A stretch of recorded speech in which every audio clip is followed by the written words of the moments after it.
Well, I've seen it all now. I've seen a newcomer get a book from the lead guitar player for ZZ Top. And,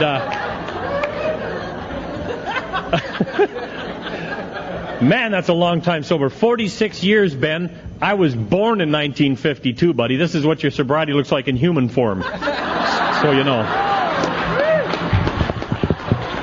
Scary, is it not? I was like watching those people that are getting the books come forward. They don't know if we're going to do a human sacrifice or what the hell's going to happen. You know?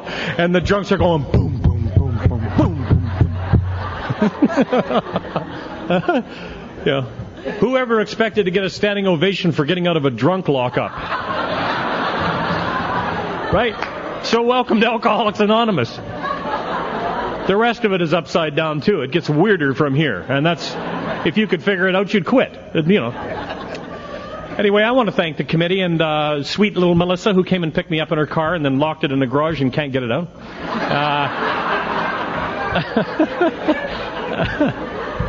And we admitted our lives were unmanageable. But anyway, it's been fun. I've enjoyed all of the speakers. Learned how to drink in Argentine or whatever that. Hi, excuse me, I'll do that in a minute. What? How long you been going to Al-Anon, sir?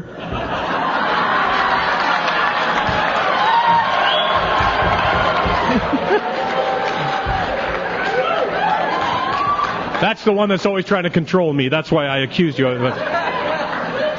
Well, hi, my name's Marty Jeffrey, and I'm an alcoholic. Now I can't remember what the hell I was talking about. Thank you. I enjoyed the speakers. I truly did. There's been some wonderful messages here for those that have ears. And if you've come to a convention expecting... that's funny.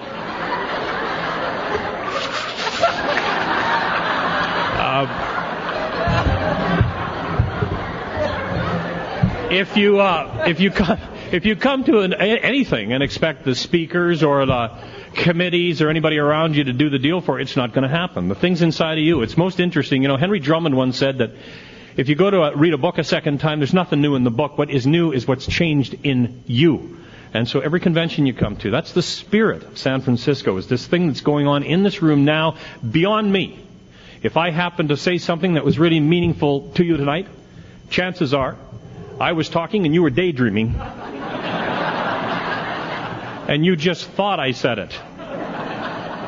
I've had countless times people have come up and said, you know, that part where you talked about so-and-so and such, and man, that was touching. And I didn't talk about that. See, we're so self-centered that somebody says two words and we go off. You know, oh. And we have a catharsis right in the room, and sometimes people have to clean up after us. That's right. Anyway, I am an alcoholic, and what that means to me is that there are times, once I start to drink, I cannot control the amount I drink. I don't know if that means anything to you, but man, that was what was really wrong. And then the other thing was, I could not, for the life of me, bring into my mind with sufficient force the suffering and humiliation I was causing myself and others. Couldn't remember. Before I'd start drinking, every single time I started drinking, I couldn't remember. It was like, what's the big deal? And then I'd be taking that drink, and then the craving would start, and there I was again. And so it was interesting. I went to a guy one time in my early sobriety, a guy by the name of Bob C. He was like, what do you call him, switch hitter, you know, well, he was a counselor and an alcoholic. You know what I mean? And I said, Bob, what's wrong with me? And he said, do you want the Alcoholics Anonymous 4-word version, or do you want the medical modality type description? I said, well, give it to me medically. I want to know what's wrong with me. And he said, what's wrong with you is that you have a biogenetic chemical disorder centering in the hypothalamic information control center of your brain, and that is made worse by your liver's inability to metabolize alcohol without producing acetaldehyde, which mixed with dopamine produces tetrahydroisoquinoline, which is a deadly combination given your narcissistic, egocentric core, which is driven at... driven at times by feelings of omnipotence which tend toward their own integrity at any cost, even stimulus augmentation and cognitive dissonance.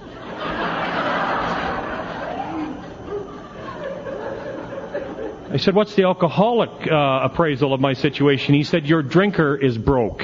Okay? Now,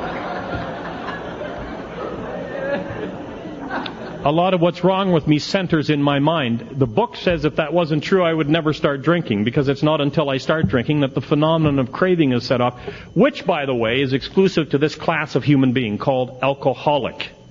And I come to these meetings, and I see people constantly get up and describe themselves as alcoholic addicts, which is from the Department of Redundancy Department. Because even Dr. Silkworth in 1939 wrote in the book that we have alcoholic addiction. So yeah, I'm addicted to alcohol. Driven by 100 forms of fear, self-delusion, self-seeking, and selfishness, I tend to step on other people's feet. And then I'm so surprised, aren't you, when these buggers retaliate, seemingly without provocation. And that basically describes a good portion of the unmanageability of my life. And so what this program, if you're new in these rooms tonight, just understand something so clearly, that this thing is not about the speaker you're hearing tonight. I mean, I absolutely hated the first speaker I ever heard.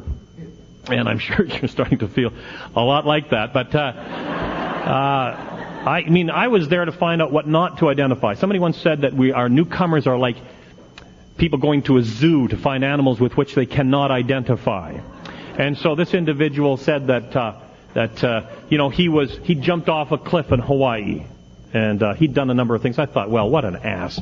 I would never do a thing like that. I might try to jump up onto a cliff in Hawaii. And everything he said, I turned to say, that's not me. And you see, what I would like to say to you tonight, just before I say anything to you tonight, is this. The book says that some of us try to hold on to our old ideas and the result is nil. And what that really means for me is that I have this kind of a mind. And I think it's fairly common in human beings, but my mind has a door that closes shut. And the only time you can open the thing is when you're talking to me on something I believe to be based in the truth. Now, it may or may not be the truth, but I believe it to be the truth. And I may have believed it for a number of years, and the longer I believe it, the more truthful it seems to me. You see, like, I can drink normally. Now, I can't stand people that drink normally, but I always wanted to drink normally. See, that is the obsession of the abnormal drinker. Not to get drunk. Many of us, if you're like me, I drank to not get drunk. I drank to get different. I mean, you know how that first number of times you kind of had that thing happen? And then, of course, alcohol is like a good card player. It lets you win every hand that doesn't matter, and then when you really need to win, you can't get the cards. But the first number of times I drank, an astounding thing happened that I could only describe is that for the first time in my entire life, I was all in one place all at one time. And if you're alcoholic, you will understand what I'm talking about. And if you're not alcoholic, that's okay. We feel sorry for you guys. Honest to God. Imagine facing reality on a daily basis and never being able to do what we do. You know, in 3 drinks, you can just transform into a asshole. You know. And they can't do that. They drink, they sleep, they burp, they puke, they can't do that. I feel sorry for them. And they will never understand, as I didn't understand about them. Did you sit in the bars? Did you sit drinking and wonder why they were acting the way they were acting, like they would go home? What are you going home for? The fight hasn't even started yet. What the hell are you going home for? You must be some sort of a relationship where the other person is running your life.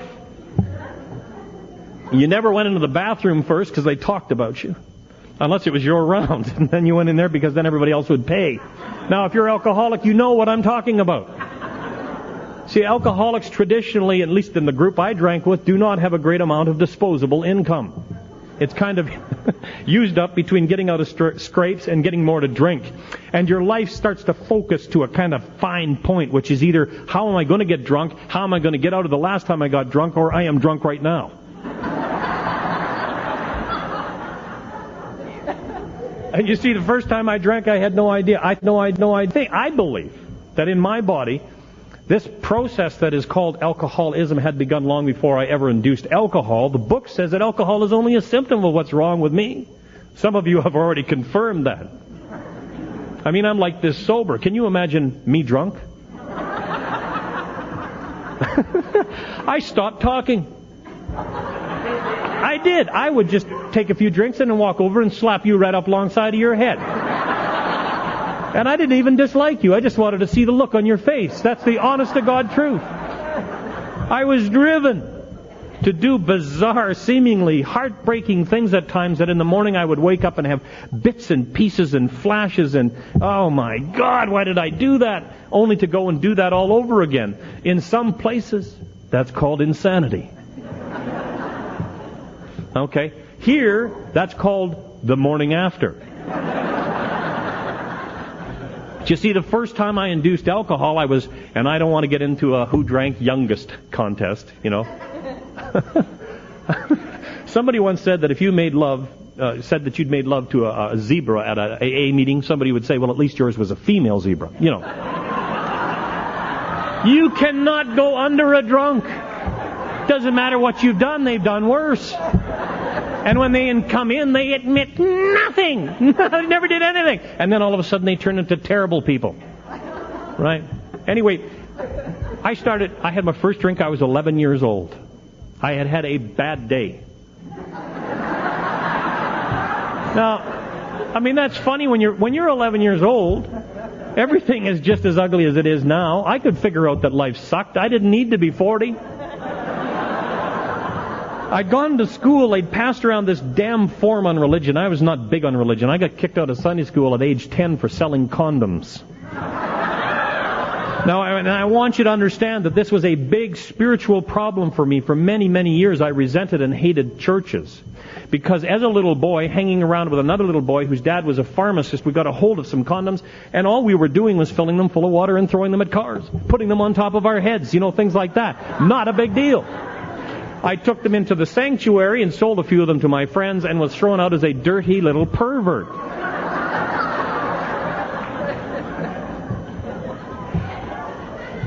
The book says to some of us our spiritual awakening comes slowly. Mine was right away.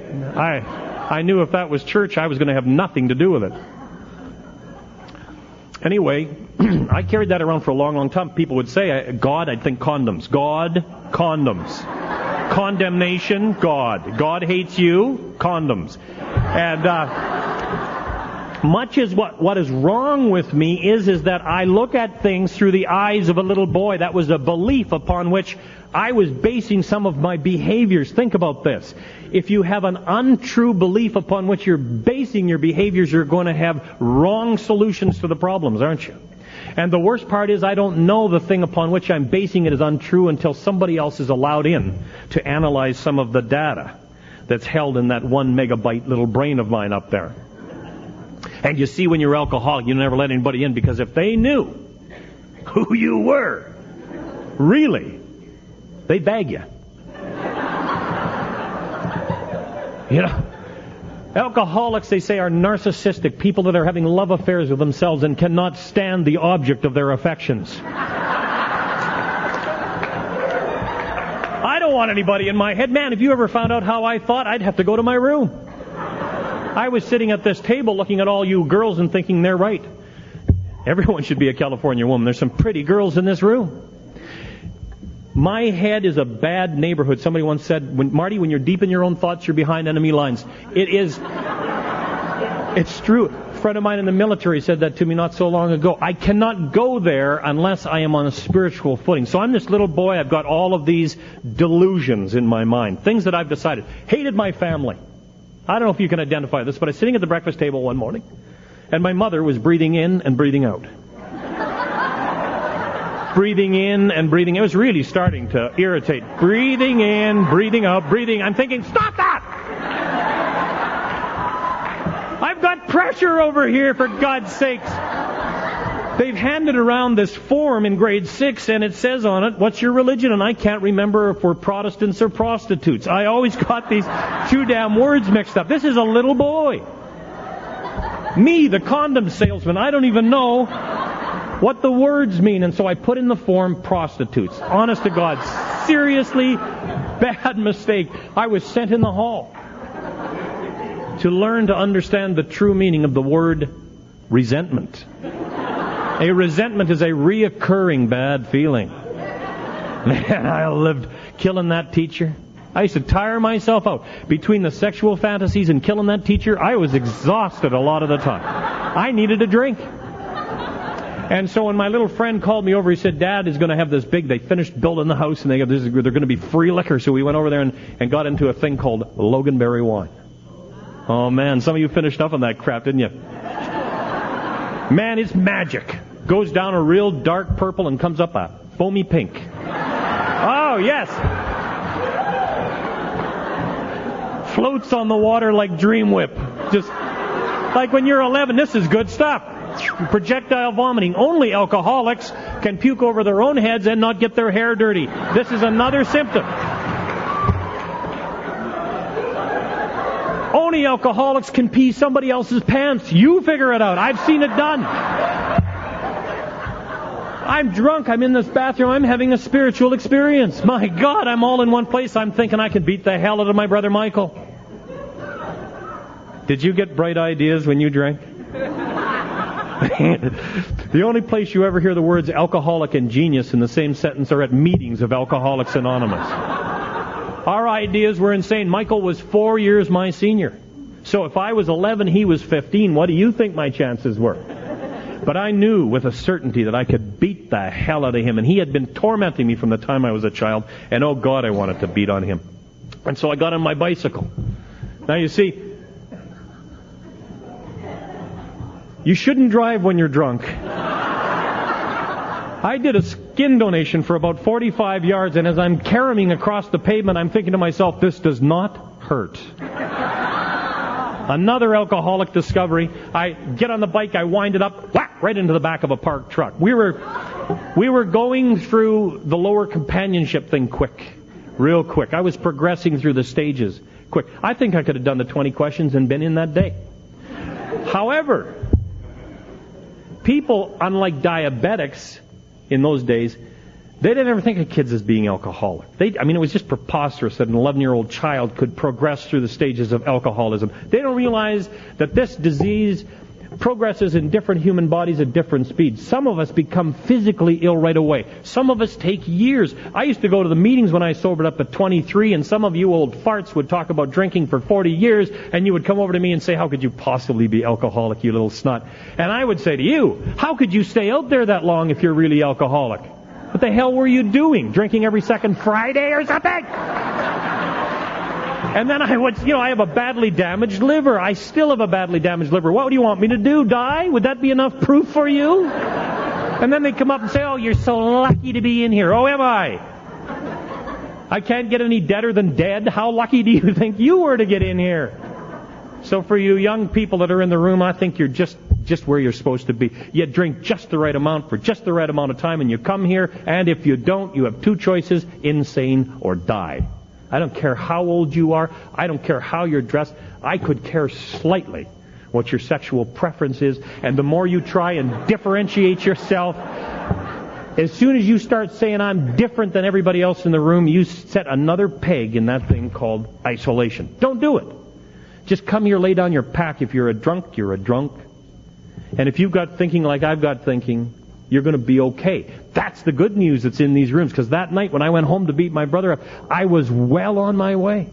I remember my mother opening the door. Now, you got to imagine, my mother was quite British, you know. And she opened the door and went, This is it, you know, a little bit of Loganberry here. And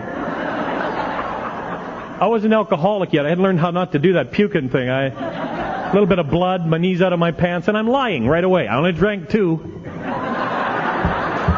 You know, there should be a manual to start off alcoholics. Now, never admit how much you drank. That's step 1, right? I don't know, 2. So I'm in the bathtub. My old man beats the hell out of me, which was one of his sports. And I don't resent him for that. I had it coming most of the time. And I can't find Michael to beat him up. But here's the interesting thing. You see, which is probably lucky, God has a sense of humor. Did you know that? Like this power, this huge power that makes the stars stay in place and makes the planets rotate and incredibly creates through me and around me and with me new things every day. The same power that I don't want to burden with my problems, think about that, has a great sense of humor. Years after I got sober, probably 15 or so years, my brother Michael showed up at my door. And all he had in the whole world was in a little Safeway shopping bag. And he said, Martz, you are the only guy in the world I trust. Will you help me get sober?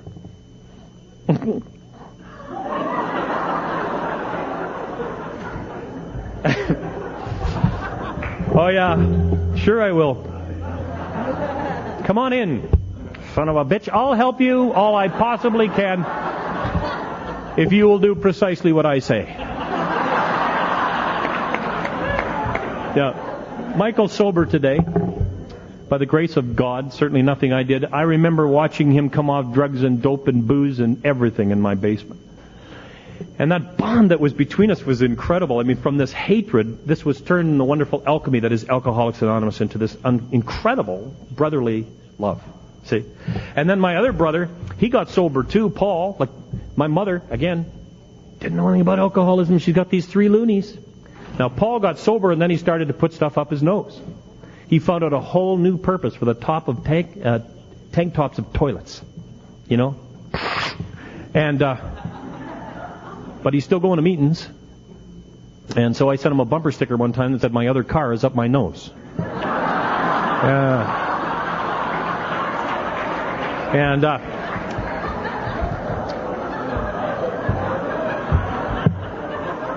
He told me I was an unfeeling bastard, and my brother Michael, the other one, said he sure is. I mean, he sponsored me. I know exactly what you're talking about.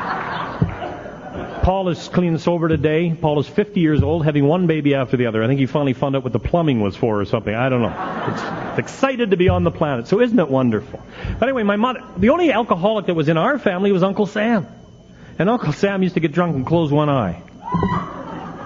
And then he'd start talking about the war. And I thought, man, if I ever looked like Uncle Sam, I quit. Did you set standards for yourself? You know, by the time you're finished, you could go under a snake wearing a top hat. You know, if I ever do this, if I ever like that Uncle Sam. Uncle Sam would talk about being on these big ships and fighting the Germans, and it was incredible. He'd been overseas, but he was in the army. And there's a big lesson here for all of us. Alcoholics will lie about anything. The truth could be good enough, and we lie anyway. And so when he was drunk, all of his accomplishments, all of his medals, all of his stuff didn't matter to him. It had to be something different than that scumball he perceived himself to be. And you know, after I was about 2 years sober, my wife said to me, you know, the thing I hated most when you drank was when that eye would close. And yeah.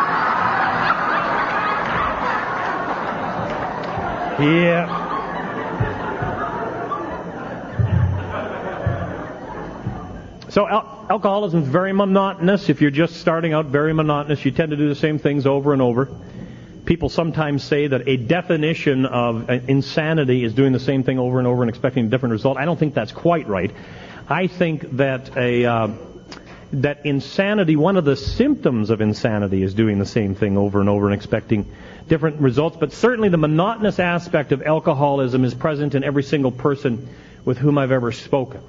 And that is that it starts out in the same cycle almost all the time. I always drank to recapture that night in that bathroom and that sensation. Dr. Silkworth said that elusive feeling that I once gained from alcohol. Drank every time I drank for that, and somehow I would just go over the top. You know, I would just start to get that thing going and then over the top, you know. And that's the heartbreaking part of this disease. If you're visiting us or you're new here, you might say, hey, you guys sound like you're having a lot of fun. Why would you quit? I didn't. It quit me. It didn't work for me anymore. And I'll tell you, the book says the most incredibly true thing. It says, when you can no longer get the relief from alcohol, when you're drinking and fearful, now you have loneliness that few people could ever understand. That's the blackness and the madness that is this disease. And my life went on through these episodes. And if you're an alcoholic like I am, I'm going to tell you something else. The tickets that you will pay increase as well. At first it was like roll the car and everybody'd get out. And then, you have a fight and nobody got hurt. And then all of a sudden it started. And one of the guys called me over one night and got a big bunch of whiskey into him and blew his head off with a revolver. And then another guy was shot and it ricocheted off another guy's button and it killed my friend Bobby. And it just started, knife fights. And, I was in places drinking with people. I had no idea why I was going there. At 19 years old, I was a radio announcer on one of the top stations in Canada, and I had a wonderful career, and I used to get off the air, and I would go and buy a gallon of wine, and I would go to Skid Row, and I would get the old boys off the floor, and we would drink together, and I had no idea why. And we used to line up at one of the big breweries, and they used to give us free liquor. And they used to say, what the hell are you doing in this lineup? Because there was Rubby, Marty, Rubby. And I'd say, hey, I'm here to see what it's going to be like when I grow up. Sometimes humor spoken is the truth, and the pain of that. Coming home, and why was I going there? I don't know. But I knew that those people did not judge me. See, if you're in this room today and you drink like I drink, you're going to start to run out of people who want to drink with you. You guys just let me know if I'm interfering with anything over there. Let's face it, the dance is the big thing.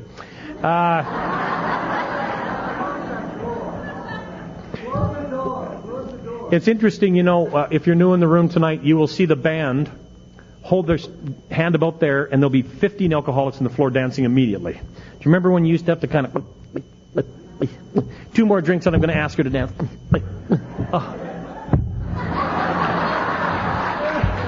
Time after time, I never learned how to dance. I was drunk that decade. I missed it.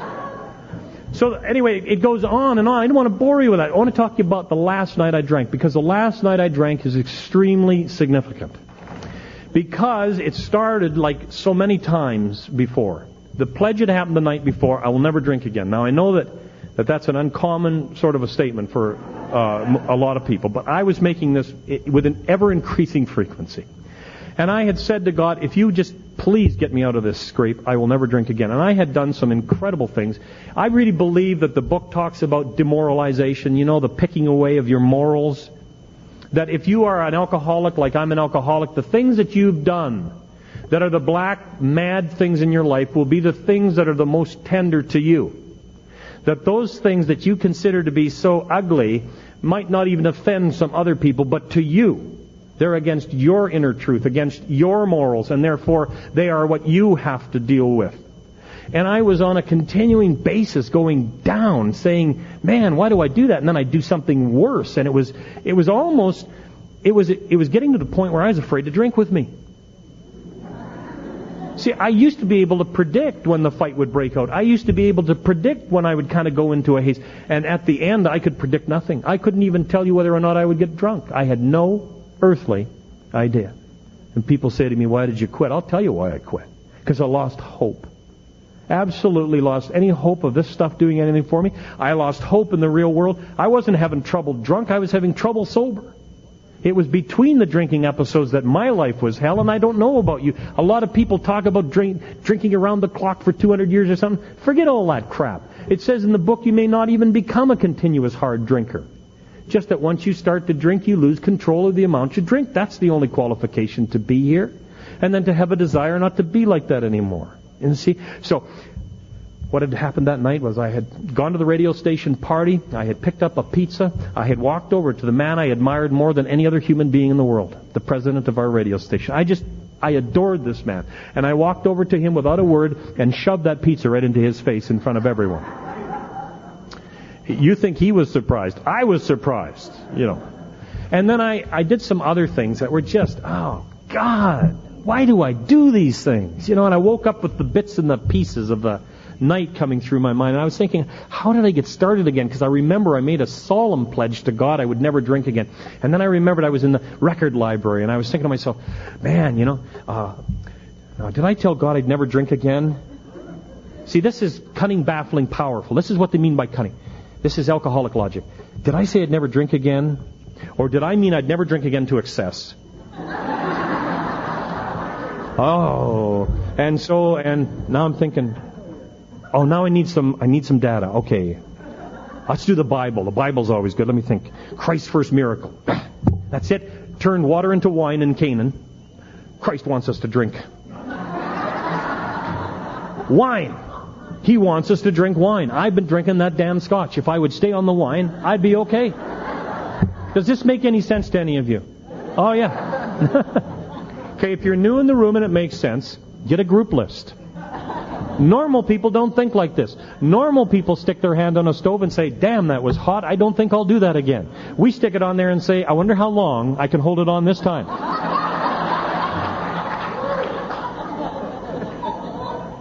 And then we do the big maneuver, changing hands. Oh! Ah! Oh! Ah! Stick your ass on there because your hands are too sore.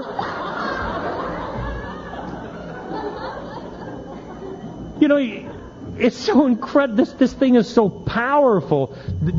Bill says just under the surface that the stuff moves, that we have this almost like subconscious thought life that is out to kill us. And I'm in that library and I'm thinking, I'll just drink a couple. Do you know that I had tried to drink a couple right from age 11? I had never been able to drink a couple. Once I start to drink, I can't control the amount I drink. And so I went over and I had a couple of glasses of wine, and all of a sudden the guy across the table's looking very surprised.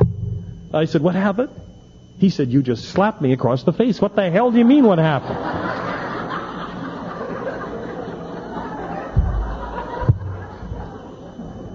And it got worse. Now, the bewilderment, terror, the four horsemen, alcoholics understand, as these little bits and pieces of the night were coming through my mind, and the phone was ringing way off in the distance, way off. And I'm thinking, who the hell could be? It's the crack of noon. What the hell are they calling now for? I go to the phone, it's my stupid sister. What do you want? And I don't know whether she'd been to an Al-Anon meeting or something, but she got some information somewhere. She said, do you think you have a problem drinking? No, I didn't. Nobody drank like I drank. People would go under tables. People would, puke. I never, I didn't have any problem drinking. Staying sober I was having some trouble with, but the drinking was going very well. She said, if I send a guy over from Alcoholics Anonymous, would you talk to him? I'm thinking, I haven't got enough trouble. Now I got to help this jerk from Alcoholics Anonymous.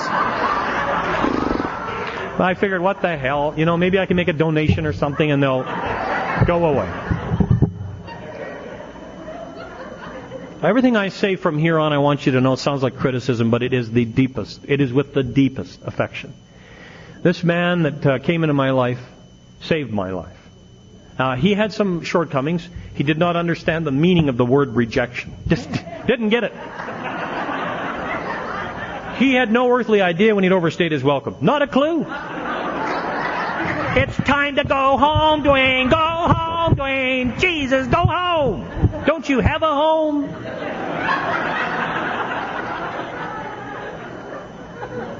What are you hinting at? Oh, man. This guy got stuck on me like poop on a collie dog. He was just like, you could not get him to go home. Anyway, our first meeting, he's also a comedian. This is what you need when you're puking sick, hungover, guilty. Guilty. You want to know if you're alcoholic? No one in the world feels guilt like an alcoholic feels guilt in the morning, and you haven't left your house. You just suspect you've been somewhere bad. You don't know what the hell you've done. You know if you got out, it was bad, so guilt. This guy comes to my house and he says to me, I understand you drink even when you're not thirsty.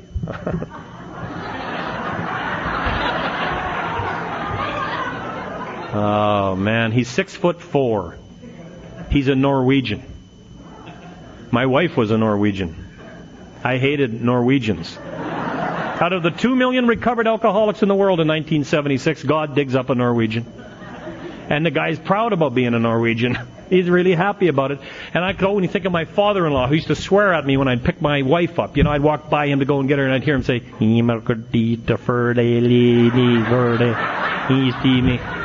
the barbecue. And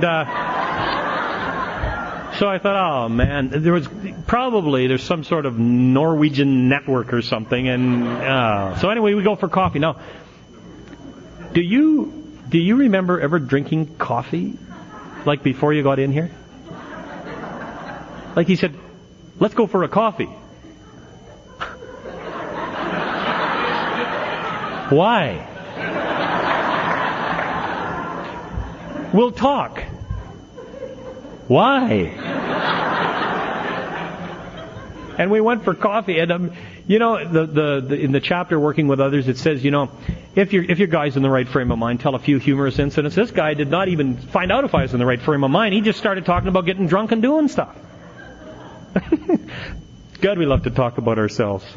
And I mean, so when he would finish a story, I'd tell the story, and then he'd finish the story, and I did about half of my fifth step with this idiot before I even understood what he was doing. He just disarmed me like no human being had been able to do. No doctor, no priest, no clergyman, no one had ever disarmed me. Nobody spoke the language he spoke. Nobody seemed to understand at the depth that he understood. Nobody ever reflected back to me what I was talking about. And I knew in his eyes he knew, except he lied.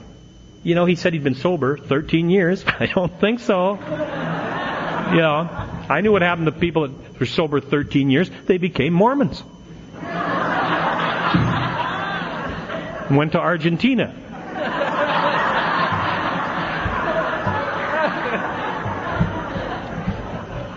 Started bars in New York. Mormons, you know.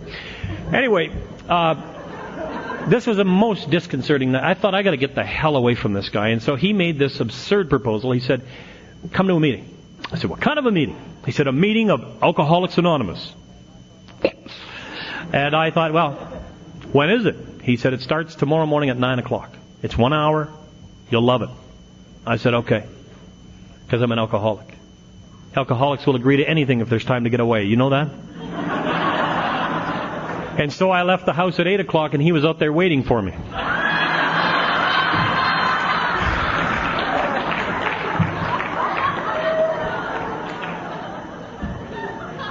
He made a mistake too, he said. Isn't that amazing? He said, I thought I told you 8 o'clock. So I get in the car, we drive around, drink some more coffee. And we go to a meeting, and the meeting's in the back of a cafe, and I'm telling total strangers who are sitting there having their breakfast, I'm not alcoholic, I'm just going with this guy to this meeting. And he's saying, shut up, you're embarrassing me. That's what anonymous means. You can come into this meeting and feel confident that no one will care when you walk in the room. In fact, Marty said, I can guarantee that for the rest of your bloody life. No one will ever care when you walk in a room. I was relieved. You know, being master of the universe and all the other responsibilities I had, I was tired. I went to a meeting, it was absurd. There was people there that were like 105 years old. These guys had been sent out to be wrinkled. I mean, they were old. And they're going up and down 12 stairs or some damn thing. I couldn't figure it out. They had a big swelled up book. And oh God, they're talking about unrelated subjects at the same time. And the wise ones are nodding. There's one at the front of the room, a really wrinkly one, who says, if you want what we have, you got to be willing to go to any length to get it. I'm thinking, what the hell do you have? God, you're 108 years old. You're all wrinkled up. You can't drink for the last 4 more cups of coffee, and you will all piss yourselves. Why would I want what you have? I couldn't believe that he was offering me this wonderful gift. I thought, I get the hell out of here. So I go out of there, and my sponsor comes out behind me and says, how'd you like the meeting? Well, I'm an alcoholic. I said, geez, I liked that. That was good. I almost wish I was alcoholic. That was so good. And I told him, I said, if there's anything I can ever do for you guys, like a donation or any sort of, maybe some radio time, I'll help. It's a good thing you got going there. Keep it up. Well, I'll tell you, I was surprised when he came back that night again to pick me up for another meeting. See, he didn't understand the meaning of the word rejection. And I opened the door and I said, yes. He said, get in the car. I said, excuse me? He said, get in the car. We're going to another meeting. I said, I don't want to go to anymore. He said, I don't care. Get in the car. Get in the car. So I figured, well, he's big, he's Norwegian, there's no telling he might flip out. Get in the car.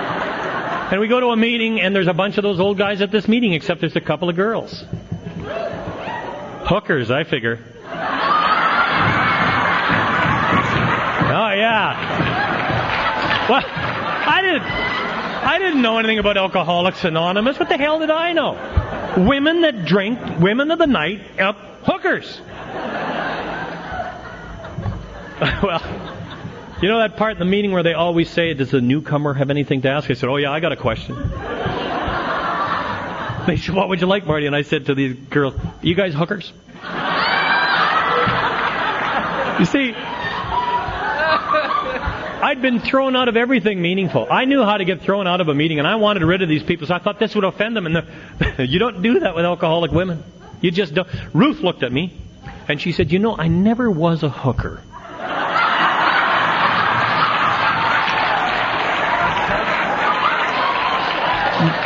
But she said, occasionally, if I'd meet an anemic little turd like you in the bar, and he was a very good boy, I'd take him home. And if he stayed good, he got lucky. If not, I just kicked his rear end out of the house. Well,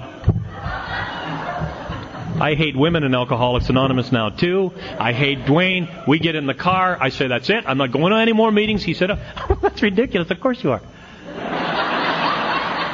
Now, I know you got to kind of soft sell this to the newcomers, right? Like you wouldn't want to offend anyone and drive them out of here. Tell Dwayne. He said, you know, you're going to go to a lot of meetings. In fact, you're going to go to 90 meetings in the next 90 days. Or I'm going to kill you. So what the hell do you mean by that? He said, well, let me put it to you this way. If you wanted a beer, you just call me, I bring it over. You drink the beer, and then I beat the hell out of you. I said, why? He said, because if you drink, you're going to get in a fight. I don't want you to get hurt by strangers. I'd rather do it myself. That's AA love. This is the kind of sponsorship I pray you all would have. I hated his guts for over 2 years. I worshipped the ground he was going to be buried under. I fantasized setting his car on fire. He had a dog that was so old it couldn't bark anymore. And you'd hear...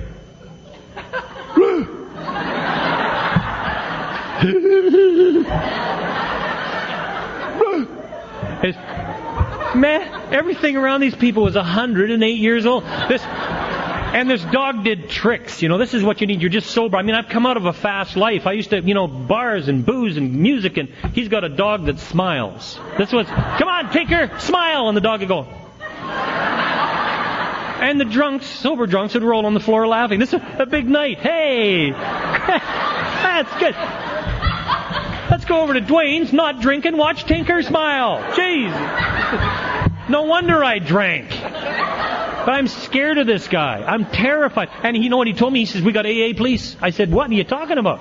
Oh, he said, it's all over town. Everybody knows you're an alcoholic. I said, what happened to this anonymity crap? Oh, well. He says, not anonymous among us. We all know where you are. And he said, if you drink or anything, I'll know within 2 minutes. So you might as well just stop right now. Go through the 90 days and survive. And so I did. And then I went to my final meeting, the 90th day, which coincidentally was Gratitude Day. I was grateful. I mean, I was really grateful. Dwayne took me to this meeting, he put me right at the front of the room, and there's this old boy named Wesley Parrish. Did any of you ever hear Wesley?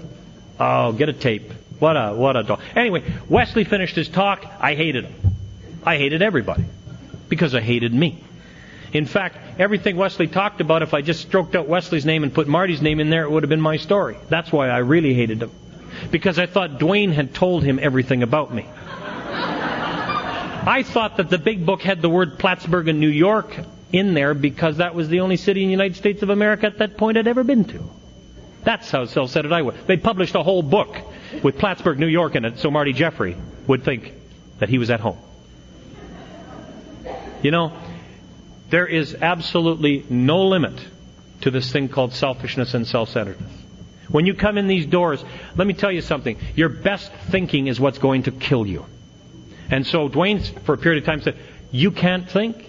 You are sick. I will think for you. If you have no concept of a higher power, I am your higher power. God's a Norwegian. Kill me! Kill me!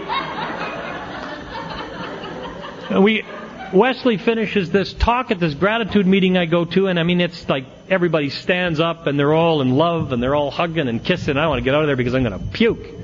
All I'm thinking about is tomorrow I'm out of this man's grasp. Tomorrow I set his car on fire. Tomorrow I kill Tinker. Tomorrow is really gratitude day.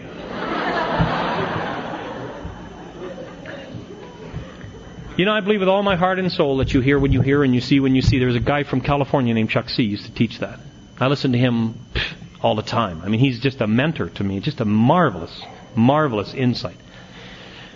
And so that night when Wesley finished and everybody went to hug him, Wesley never minded about all of the people and all of the adoration. He walked right past all of them and came right up to me and said, "What is bugging you, boy?"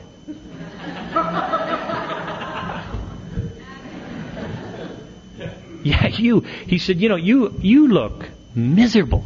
I said, "Well, I am miserable, Wesley. I don't want to be at this meeting." He said, "Get out in the parking lot." I figured, I'm going to get to beat a fat little Floridian up. That's what's going to happen here. And we got out there, and Wesley told me some stuff. And may God let this happen to you if you're new here. He told me some stuff that was so deep inside of me that I couldn't even think it. He just said some truths to me that no one ever had said to me. He told me things about myself of which I had only dreamed. He told me I had something big inside of me, and that one of my problems was that I never had any organized way to get that out. And he just gave me a marvelous vision of being comfortable sober and about being intimate sober. And he built this thing for me, and I went away from there and I got in the car and I said to my wife, I think I'm going to stay sober. I think I'm going to keep going to meetings. And she said, "What?" I said, "I'm going to stay in Alcoholics Anonymous." And she said, "You mean you could have quit?" Dwayne said, "Once you're in, you're in. You can't get back out."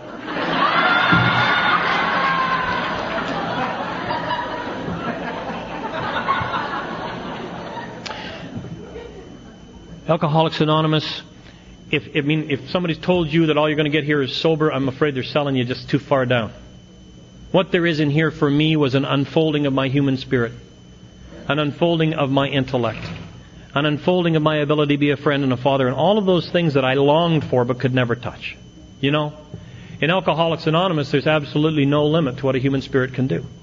And I'm standing testimony to that tonight. If you can't get anything else, remember, as Bill said, that a human colossal failure stood in front of you tonight, transformed into something that is just so much better than what I had yesterday. I went for lunch one time with about 9 months sober with this old boy, and he said, "Been watching you in AA." I said, "Hey." I thought that's probably a good idea because I thought I was a real up-and-comer. "Yeah," he says, "I've been watching you," and he says, "I keep looking at that beautiful wife of yours. I keep thinking, I'll bet Marty's the lousiest lover in Alcoholics Anonymous."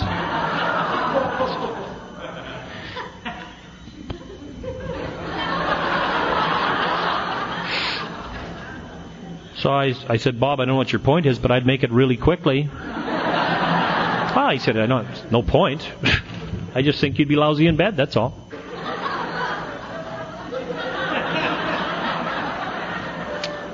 "Yeah," he says, "seems like such a shame of a waste of a beautiful woman being with a selfish guy like you." "Bob, what do you what do you want me to do?" He said, "Well, what I want you to do is learn how to become a better husband." And I said, "What has this got to do with Alcoholics Anonymous?" He said, "It's got to do with practicing these principles in all of your affairs. And you little pig, are not practicing this in your home." I resented both the words little and pig. He said, "For someone like you to go home and make love to a beautiful woman like that, you need to think about bathing. You need to think about putting on your robe, and you need to think about wearing some cologne. Like, pretend you're on a date. Pretend you're trying to impress her. Then I want you to get into bed with that woman, and I want you to slide your arm under the back of her head, and I want you to hold her near to you. And I want you just to lay there, Marty, for at least 20 minutes. And then I want you to say in a very soft and reassuring voice how proud you are of her standing beside you and the job she's done with the children while you're out there acting like a jerk. And then, Marty, I want you to go to sleep. What an order. I can't go through with it. You know what I'm saying? Why would you do all that sucking up and then not score? I'm an alcoholic. Anyway, I knew he'd check with her. This guy wasn't even my sponsor. He was just in the group, the nosy turd. So I went home and I cleaned up and I put on the cologne and I shaved and I got in bed and I slid my arm under her head and we laid there and I said, baby, I'm so proud of how you stood by me through all of my madness and how you've been such a wonderful mother to the children while I was sick, and thank you. And I laid there, she laid there, and I laid there, and finally she said, are you having an affair?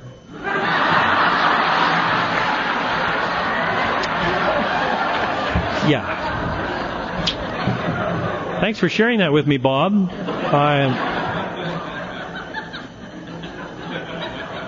You see, one of the big problems when you're alcoholic is that what you say is never interpreted as what you meant when after you said it. And like she didn't know the place from which I was coming, he was right.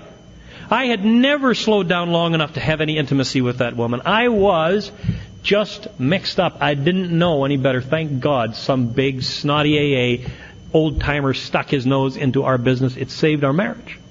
And on October 20th, Shirley and I are going to be married 25 years.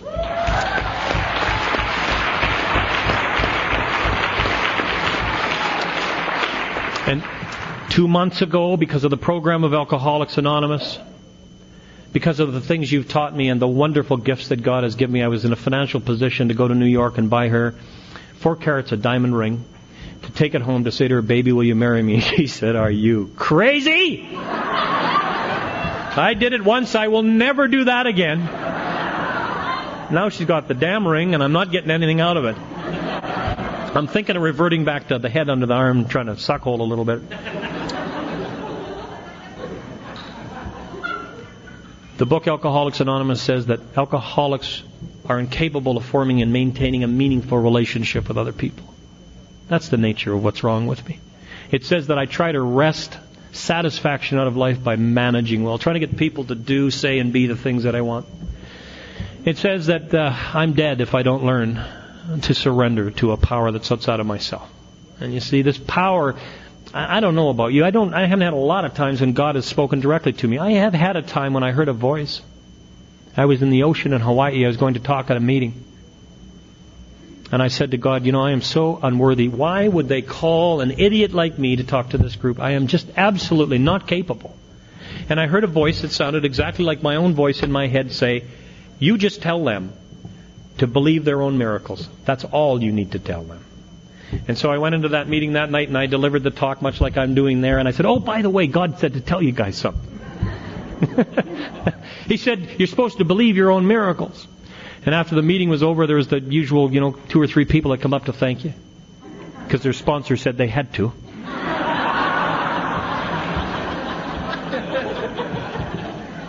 And this road-worn looking individual came up to me and said, tonight, I heard it. Tonight, I know I'm going to be okay. And I said, what did you hear? And he said, I never believed in miracles. And tonight I know that what I have going is a miracle. A miracle is simply something we cannot explain. He said, I cannot explain why I have been allowed to come here one more time tonight, but I'm going to be okay. And you know what? It was all clear. That a whole bunch of this thing is about crucifying the old Marty. Slowest death in the world, and you'll fight and kick until the end because it's hard to accept what's better for you. So let me just sum up by telling you what it's like now. I have 3 children. I had an oldest boy who was the best father I ever had. This guy was born at 50. I can't explain that to you. He was just the dad I always wanted. He mowed the lawn and he took care of stuff and he was always just interested in me. Took me on the backyard and played ball. And then I had a middle son named Chad. He was born 1 year to the day that I sobered up. God kept doing things in my life that were so amazing because I was so skeptical. And Chad's a good guy. Incidentally, how is this for a mind blower? Any of you worried about your kids becoming drunks because you're a drunk? I mean, I was grinding about that, worrying about it all the time. Donovan has never had a drink in his life. In fact, he's sober 6 months longer than I am. And he mentions it every once in a while. Chad has never had a drink. I can't explain that to you. They don't smoke. They don't party. They're good people. Donovan's finishing a university degree in computer science, going for a PhD. One of my guys. Chad is a lunatic. He's just all over the place. He's into retail, out of retail. He's working 2 jobs. He's crazy. Just like me. And then we had a daughter, and she scared the hell out of us. At 16 years old, she got a bottle of vodka. And she went down to celebrate, which ended up in her not being able to sit up or speak. And she scared me. Just terrible. I thought, oh God, I can't watch this human being go through what I've been through. And I watched her sink to lower companions, and I watched the whole routine start again. And because of you, because of what you taught me, because of the associations I was able to make, we had financial ability. We had the place to send her to a private school. She's into equestrian horse riding. We sent the damn horse too. Off they went to school. A year went by, they returned her to me with bald head, 50 pounds overweight, angry, but not drinking. She came and she lived under our roof, and she finished her grade 12, and about halfway through the year she said, would it be possible for me to go to a meeting of Alcoholics Anonymous with you? No. Get in the car. And she came to that meeting of Alcoholics Anonymous, and I don't know what happened that night. I can't explain it to you. Every kid in the area showed up. I mean, every young person in Alcoholics Anonymous came to that meeting, and they talked like I'm all, like, you know, I'm all...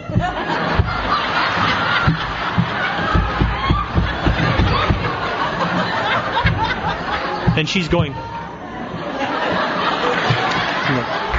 And so I like puked, and then I'm all on the floor.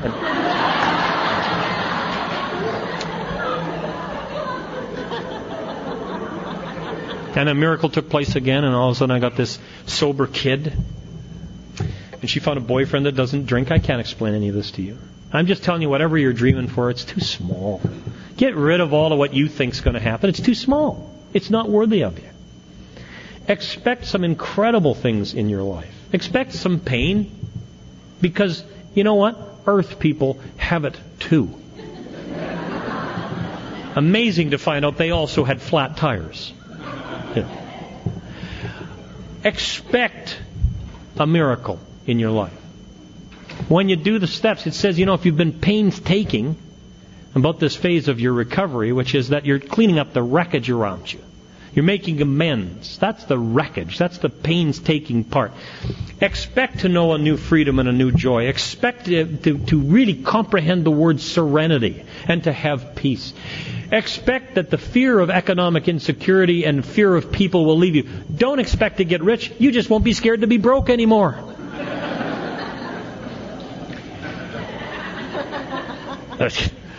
Expect to be surrounded in a fourth dimension of living that is infinitely more wonderful than anything you have ever had before. Expect to have friends on every continent.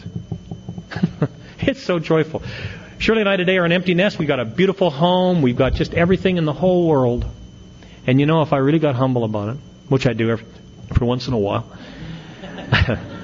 I have to admit that everything I need, I got in Alcoholics Anonymous, and everything I got and I need, I find now that it's exactly what I wanted all along. Good night. God bless you. Thank you.